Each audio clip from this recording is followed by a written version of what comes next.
भारतीय राजनीतिक रैलियों और सोशल मीडिया पर एक विस्फोटक आरोप छाया हुआ है। एक कथित राष्ट्रीय स्तर के गिरोह पर महिलाओं को निशाना बनाने का आरोप है, जिसे प्रेम जिहाद कहा जा रहा है। सार्वजनिक आरोपों का दायरा बेहद व्यापक है। दावे, शादी के बहाने जबरन धर्म परिवर्तन के स्थानीय मामलों से लेकर दूर दराज तक फैले अंतर्राष्ट्रीय मानव तस्करी नेटवर्क तक फैलते हैं। जैसे ही आप इस बहुचर्चित कथा की कानूनी जमीन टटोलते हैं, वहां सन्नाटा मिलता है।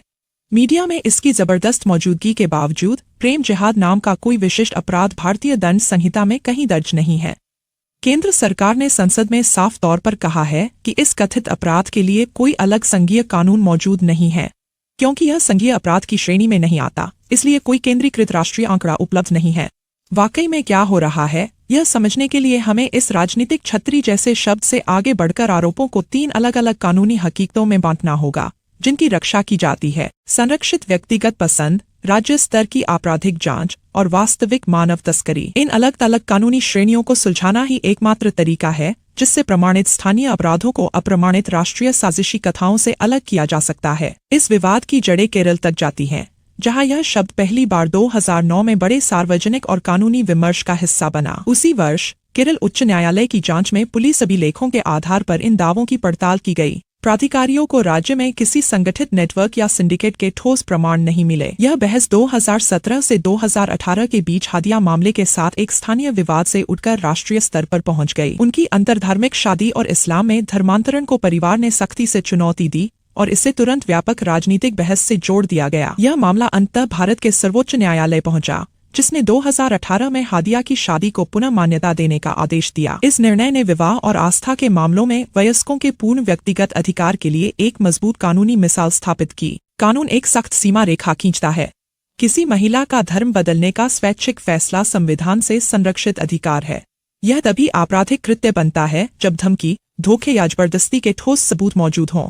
विवाह और धर्म से जुड़ी व्यक्तिगत, कानूनी रूप से संरक्षित पसंदों को इन्हें किसी संगठित आपराधिक गिरोह की गतिविधि नहीं कहा जा सकता। जब संघीय कानून ऐसे अपराध को मान्यता ही नहीं देता, तो समाचारों में दिखने वाली गिरफ्तारियां किसी और आधार पर होती हैं, मुख्यतः राज्यों के एंटी कन्वर्जन कानूनों के तहत। ये क्षेत्रीय कानून धोखाधड़ी पर रोक लगाने के लिए बनाए गए हैं, स्वर्ण और गैरकानूनी धर्मांतरण रोकने के लिए। ये स्थानीय स्तर के धोखे से निपटने के लिए बनाए गए कानूनी औजार हैं। मध्य प्रदेश में 2020 से लेकर 2025 के मध्य तक राज्य कानून के तहत 283 मामले दर्ज किए गए, जिनमें 71 मामलों में नाबालिग शामिल थे।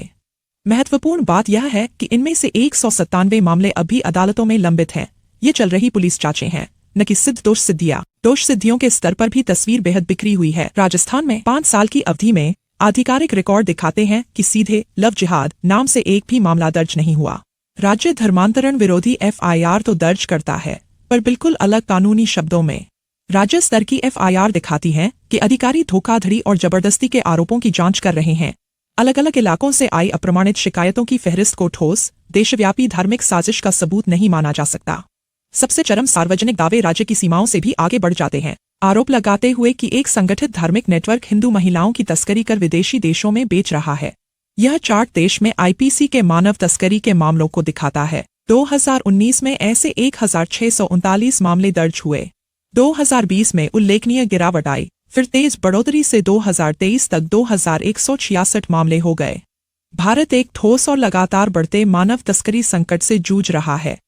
विदेश मंत्रालय भी ऐसे कई गंभीर मामलों का रिकॉर्ड रखता है। खाड़ी देशों में तस्करी की गई महिलाओं के लिए ठोस मदद और बचाव अभियान चलाना। मगर जब आप इन्हीं अपराधों के आधिकारिक सरकारी आंकड़े देखते हैं, वहां धर्म के नाम से कोई कॉलम ही नहीं है। राज्य ऐसे जनसांख्यिकीय आंकड़े रखता ही नहीं। राष्ट्रीय आंकड़ों में धर्म से जुड़े सबूत या जनसांख्यिकीय रिकॉर्ड के बिना इन तस्करी आंकड़ों को किसी संगठित धर्म प्रेरित गिरोह से जोड़ने के लिए कोई ठोस सबूत नहीं है। मानव तस्करी एक गंभीर, धर्म से परे अपराध है।